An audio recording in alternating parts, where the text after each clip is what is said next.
Television. Welcome to Asset Television, your best station for news, politics, business, sports and entertainment. Your one-stop channel, Asset Television. Hello and thanks for staying with us on Asset Television. Welcome to the news. I am Emmanuel Ejike. First, the headlines. Federal government begins distribution of CNG conversion kits to drivers in 3 states. Court orders arrest of Kogi workers on theft allegations. President Tinubu mourns demise of iconic musician Onyeka Onwenu. Now the news in full. The federal government on Tuesday commenced the distribution of 400 autogas conversion kits under the Presidential Compressed Natural Gas Initiative to transport unions in the Federal Capital Territory, Kogi, Nasarawa, and Niger states. Under the PCNG initiative, the government is freely offering the kits worth 1.2 million naira per kit to each benefiting state, and also assuring of a free conversion exercise for the members of the National Union of Road Transport Workers and National Association of Road Transport Owners. Speaking during a motor park rally in Abuja, Michael Oluwagbemi, the project director and chief executive officer, the PCNGI, announced that the initiative targets the free conversion of at least 1 million commercial vehicles across this nation in the next 2 years. Oluwagbemi, who delivered the kits to the leadership of both the National Union of Road Transport Workers and NATO in Nasarawa, Kogi, Niger, and the Federal Capital Territory FCT, said the initiative is aimed to address and ultimately reduce the cost of transportation across the country, as the usage of gas will be cheaper alternative to petrol. He assured that efforts were ongoing to develop a financing model for the private sector and development partners to benefit from the initiative, noting that the commercial driver accounts for about 90% of the Nigerian vehicular traffic. The Chairman Board of Trustees of the National Union of Road Transport Workers, Najim Yassin, called on transport operators to key into the initiative to reduce the cost of fuel and transportation. The federal government has activated National Emergency Operations Center to coordinate responses and provide timely support to victims of flood and public health concerns. The Director General, National Emergency Management Agency, Zubaida Umar, disclosed this at a National Emergency Coordination Forum held in Abuja on Tuesday. Speaking at the event, Zubaida said the center will share information, provide timely support to affected areas, collect and analyze flood incident data. She added that the center would ensure that emergency responses were as accurate as possible. The NEMABOs also expressed hope that the step, together with those of other stakeholders, will reduce to the barest minimum the impact of flooding. She highlighted the agency's ongoing effort to address the predicted 2024 flood disaster by the Nigerian Meteorological Agency and the Nigerian Hydrological Services Agency. According to her, 20 states and 52 local government areas had already been affected by flooding. She emphasized the need for public awareness and proper waste management to mitigate the impact of floods. On his part, Trond Jasin, head of United Nations Office for the Coordination of Humanitarian Affairs in Nigeria, commended NEMA for its leadership in disaster preparedness and response. He emphasized the importance of efficient resource use and anticipatory action to address cholera outbreaks and urged collaboration among all stakeholders to enhance emergency response capabilities. Jansen assured the support of his organization and other partners to safeguard the lives of Nigerians and ensure a resilient community. The Federal High Court in Abuja has ordered the arrest of Abdulsalam Hudu and Umar Shuaibu Oricha to bring them before the court to answer criminal allegations related to the alleged withdrawal of over 46 billion naira in cash from the Kogi State government bank accounts, among other accusations. The order was granted by Justice Emeka Nwite on Tuesday in a motion ex parte filed by the Economic and Financial Crimes Commission. The case is one of the latest litigations by the EFCC against several Kogi State government officials and associates In the EFCC's motion, its investigating officer, Audu Abubakar, told the judge that he is one of the officers assigned to investigate the damning intelligence report received by the Economic and Financial Crimes Commission regarding monumental fraud allegedly perpetrated by former Kogi State Governor Yahaya Bello and some principal officers of the Kogi State government and their cronies, through which huge sums of money belonging to the Kogi State government were fraudulently converted and used to either acquire properties outrightly or renovate already existing but dilapidated buildings within and outside the jurisdiction of this honorable court. The officer also alleged that 1C Olufunke was similarly procured to make a cash withdrawal of 2,402,533,621 naira from the same account between March 23, 2016 and April 30, 2018.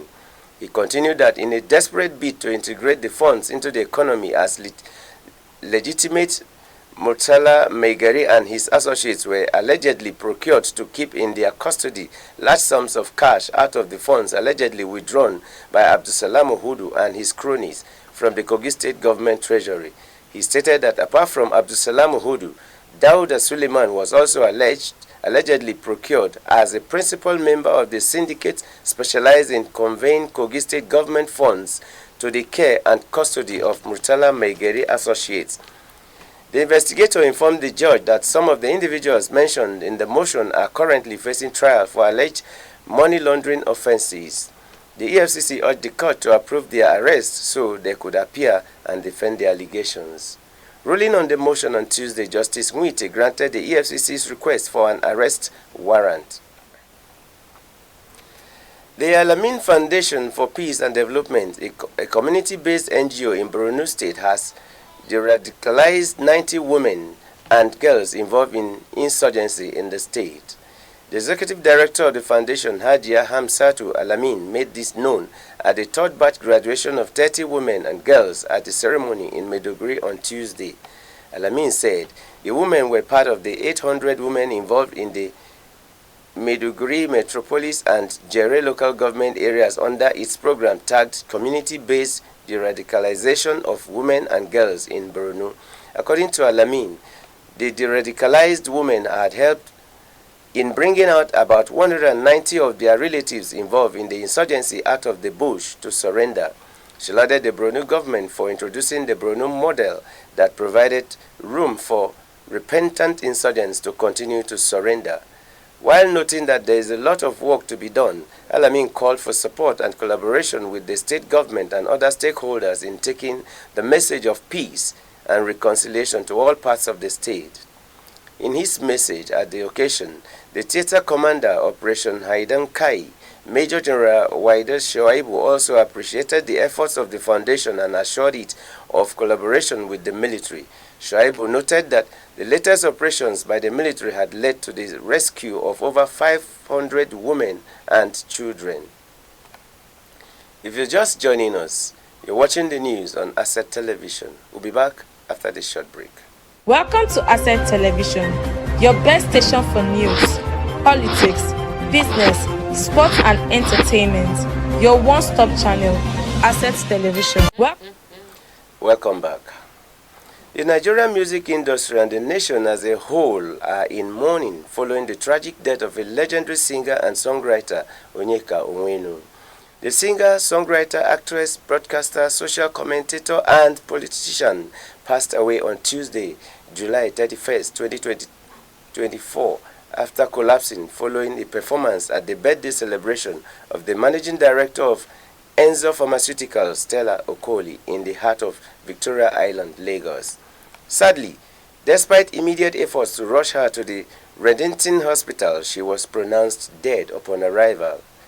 Known for her powerful vocals, captivating stage presence, and unwavering commitment to social justice and women empowerment, Onyeka Onwenu was a true icon. Her music resonated with generations, and her influence extended far beyond the entertainment industry. Born in Arondi Zogu in Imo State, Onwenu's career spanned decades during which she achieved remarkable success as a singer, actress, journalist, and politician. Hits like One Love and Iyogogo remain timeless classics, while her roles in films such as Chimamanda Adichie's Half of a Yellow Sun cemented her status as a versatile entertainer. The news of her passing has sent shockwaves across the nation, with tributes pouring in from fans, colleagues and government officials, and fans all over the country are expressing condolences, acknowledging Onwenu's immense contributions to the arts and good governance. President Bola Tinubu on Wednesday extended his condolences to the family of the late Onyeka Onwenu. The president said her edifying and mellifluous rendition, One Love, in the 1990s evoked a fervor of fellowship and harmony. The president recalled the president recalled the many artistic interventions of the late musical icon in promoting public good. He noted her classic collaboration with King Sunny Ade on Wait For Me, a campaign on family planning in the 1980s. President Tinubu celebrates the life of the versatile and extremely gifted artist who applied herself to the whole gamut of artistic enterprise and expression, bringing joy and laughter to many. The president condoles with the entertainment industry, the Imo State government, and the numerous fans of the departed star over this immeasurable loss, while praying for the repose of the soul of the deceased. Hamas leader Ismail Haniyeh was assassinated in the early hours of Wednesday in Iran, the Palestinian militant group said, drawing fears of the wider escalation in the region shaken by Israel's war in Gaza and worsening conflict in Lebanon. Iran's Revolutionary Guards confirmed the death of Haniyeh hours after he attended a swearing-in ceremony for the country's new president and said it was investigating.